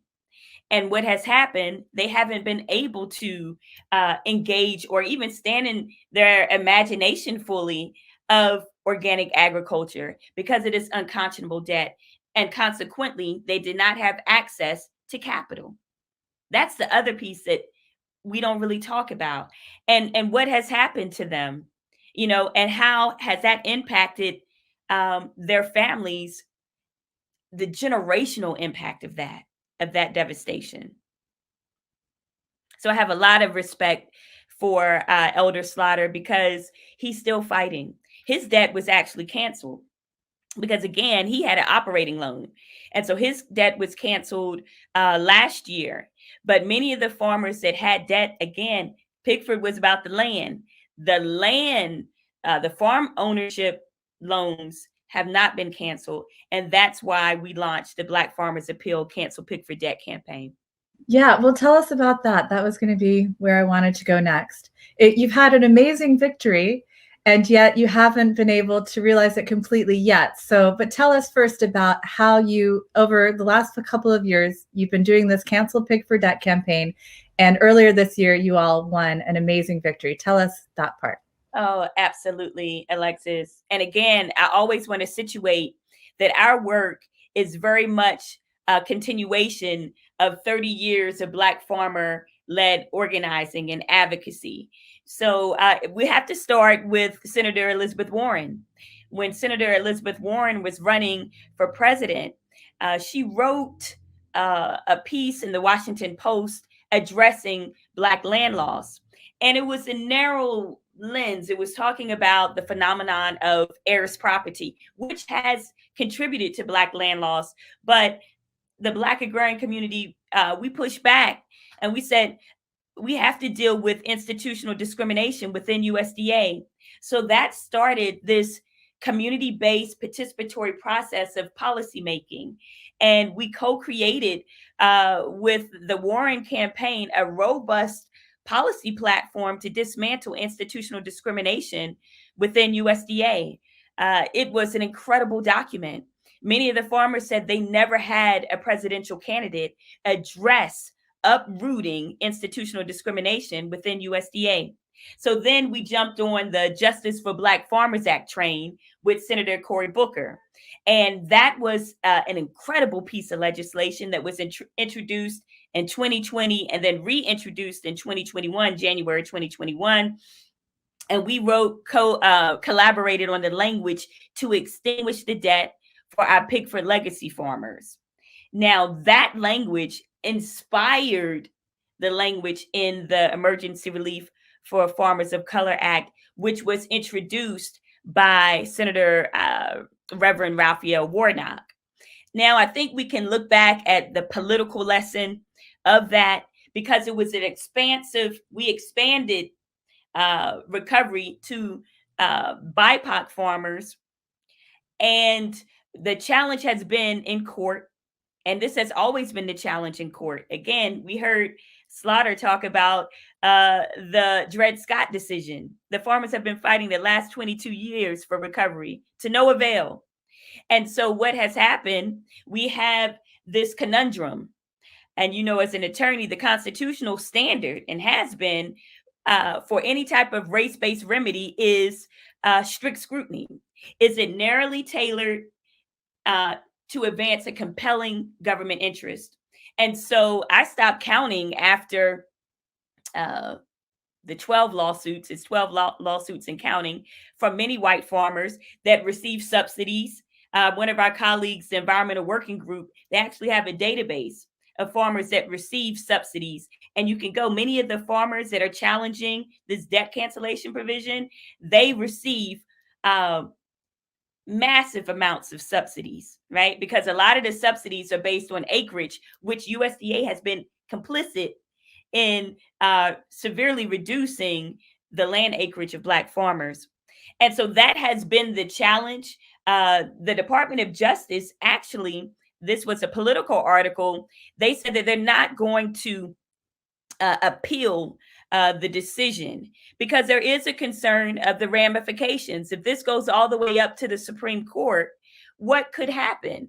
There could be tremendous impact across various programs that are committed to race-based remediation.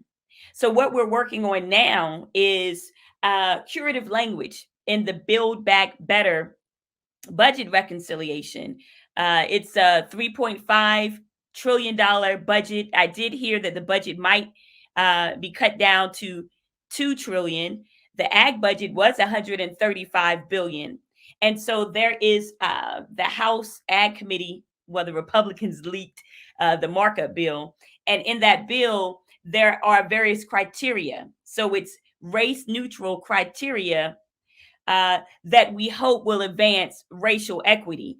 The issue again for us, since we know so few Black farmers will receive debt cancellation, we want a commitment to put more money in the budget, in the debt cancellation provision. There was one part which was debt cancellation. The second part was a $1 billion fund to restore BIPOC agricultural land bases. And so what we want to do is another allocation of funds and direct payments. One of the critiques of federal ag policy, what has been, is that white farmers get direct payments, Black farmers get process. You know, we get the process. We get, last week they announced the formation of an equity commission. We're way beyond the equity commission. We need direct payments. And so that is the work. We're excited. We hope to run our victory lap soon. Our sugarcane farmers, we said we're going to have a caravan throughout the South, and we're going to start in Louisiana once we get this debt canceled. Because one of the farm families from Louisiana, the Segues, they're Pickford Legacy farmers, their debt ballooned from $500,000 to now $1.5 million in debt. And one of the things that President Biden, the Biden-Harris administration did back in January, they issued a foreclosure moratorium. And the Segues were actually in a foreclosure proceeding. So imagine, this was immediate relief to them, immediate relief. And so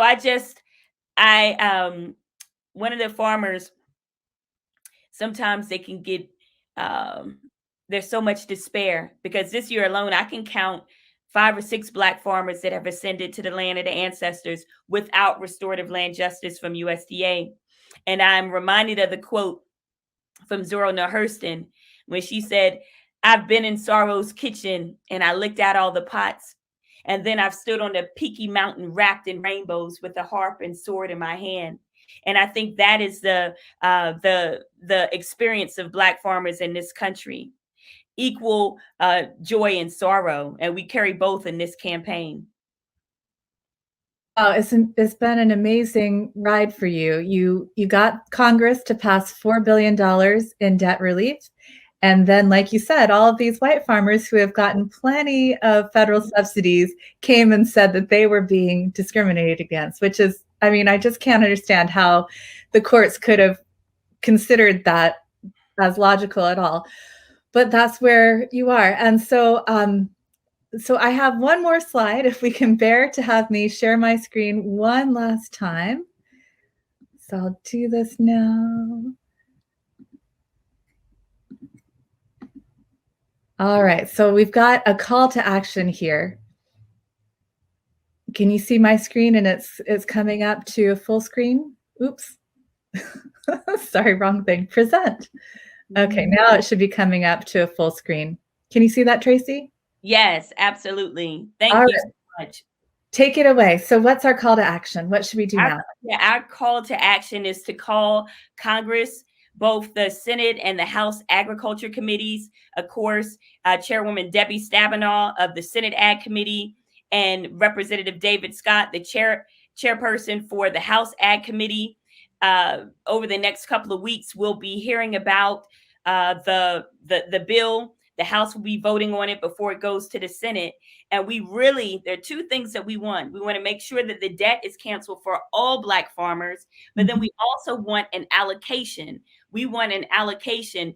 We're demanding at least $15 billion to go into the Section 1006, which is the fund to restore the Black agricultural land base.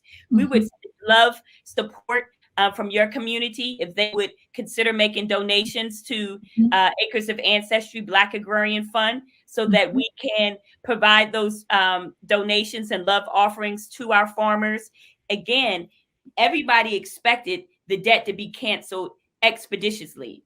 Over the last couple of years, Black farmers have been foreclosed on, their accounts have been offset. So we really didn't understand the delay.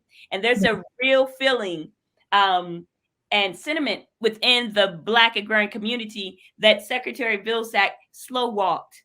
That there was obstructionism with a speedy implementation of debt cancellation. And consequently, we're here. And the Black farmers, again, the narrative, the timeline is different. They haven't just been suffering through the pandemic, but it goes back to 1999. And many of them, thousands of them, have ascended to ancestorhood without restorative land justice from USDA, and their land lineage is forever severed, right? So I thank you so much for affording me the opportunity to amplifying our campaign and the suffering and the determination of Black farmers. One of the farmers, Bernice Atchison from Chilton County, Alabama, she says what she tells her daughters is, you have 2 feet to stand and 2 wings to fly. And I think that's where we are in this historical moment with respect to Black farmers. Thank you so much, Tracy. We'll be following the campaign and we'll let people know how they can donate and take action. Thanks so much. Thank you so much. Take care.